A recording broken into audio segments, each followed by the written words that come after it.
এখানকার নিয়ম অনুযায়ী কুট্টুসকে এইরকম ড্রেস পরাতে হবে আর এই ড্রেসেই ও প্রসাদটা খাবে। তো এখানে এটাকে বলে মনে হয় লাল কাছা, তো সেটা এখানকার একজন মাসি এসে ওকে পরিয়ে দিল।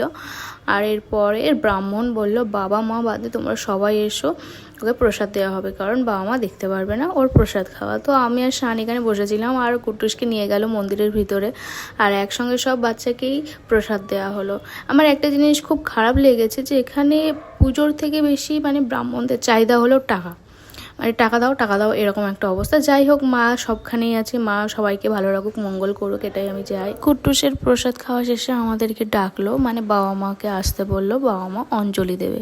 তো আমি আর শান গিয়ে অঞ্জলি দিলাম, দক্ষিণা মিটিয়ে আমরা চলে এলাম বাইরে। এবার আমরা বাড়ি থেকে যে খাবার দাবার বানিয়ে নিয়ে গেছিলাম সেগুলো খাবো। আর এই ছিল আজকের মতো ব্লগ। কেমন লাগলো এই ব্লগটা? যদি ভালো লাগে অবশ্যই একটা লাইক দিও, আর আমার চ্যানেলে নতুন হয়ে থাকলে অবশ্যই চ্যানেলটা সাবস্ক্রাইব করো। Thanks for watching, by.